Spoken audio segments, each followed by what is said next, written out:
what differentiate great manager from a good manager? How you can become a great manager?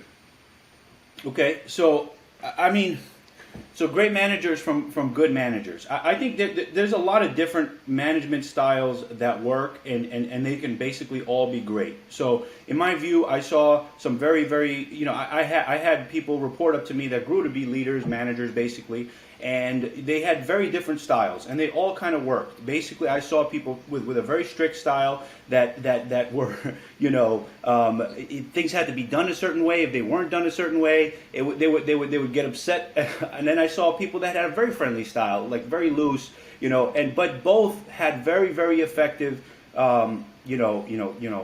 management styles, basically. And you could tell they had effective management styles because we used to do these engagement scores, and we used to ask their people, how well are they doing as a manager? And you'd see that if what both of them had scores above 90. So that tells you that vastly different styles can basically work. And why did they have scores above 90? Because both of them care deeply about their people. I think that's the trick, basically. It's like they put the interest of, and it's not even a trick. I mean, it's hard to do that, but they put the interest of their people above the interest of of themselves even, and then in turn the team put their interests ahead too, and so it just leads to this really nice sort of really nice sort of loop, if you will, and basically they had amazing teams and all of that. So I think the differentiator is if they care about people. That's a huge one. And I mean, care deeply, right? Like, and they don't view the job as just, they don't view the job as just, I'm in charge of these people, I'm going to tell them what to do. They view it as, I'm there, I kind of have this bigger view, I see the forest, but these people see the trees. I can't see the trees. They see the trees. And so they take this as like, I see that they're blocked in front of this tree, I'm going to tell them to go around it. But it's not like, they view it as almost like shepherding, and they're not even afraid to go down into the weeds, into the trees with them and say, let's go around this tree together.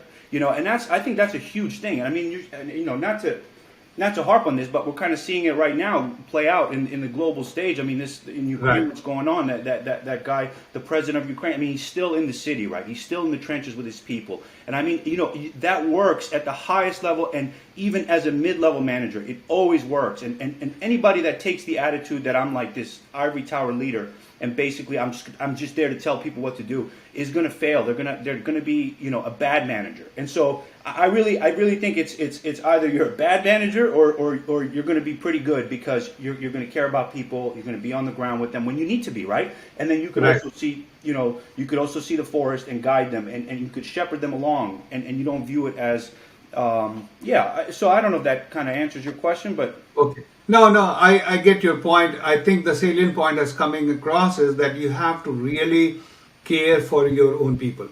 So that empathy part is very high, that you have to empathize with your team and be with them on the ground. But Louis, what I'm looking more into it is, are there any tools or tricks or things you have used on your day-to-day job to be a very effective manager, right? Because there's a lot a manager has to do. It, Sure. Not only team, but projects, delivery, managing up, down. So if you have any, hacks or tools or processes. I don't really believe in hacks per se, Rafat, but I would say, I don't think that they, I'm not a huge believer in hacks. I don't think that they work long term. I think I would say that the two most effective tools I've seen used, and I've seen my leaders use, is number one.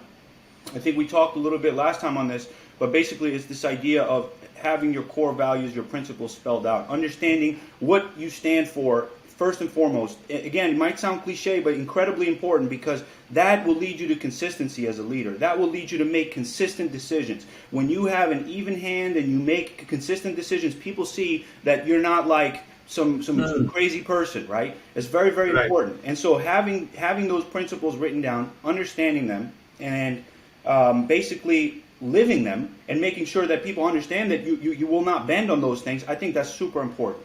Then I think sort of another tool and it leads into it. It's like this idea that I say the say-do ratio as a leader. And this idea is that, like, I say something, and how much of that do I do? It should be as close to 1 as possible. And that's basically the idea that if I tell you something, Rafat, I'm going to do it. It's not like I'm not going to make a promise I can't keep. And I've seen leaders do this and mess this up, so many times. Make promises that they like, basically, like, they've had, let's as a hypothetical example, they had to get something to a finish line very quickly. There was a lot of pressure, and so they told the team, if we get this done, if this goes well, everybody's going to get a good bonus. Then the end of year comes and they don't get a good bonus. That is not a good. You have a bad say-do ratio. Don't say things that you cannot do.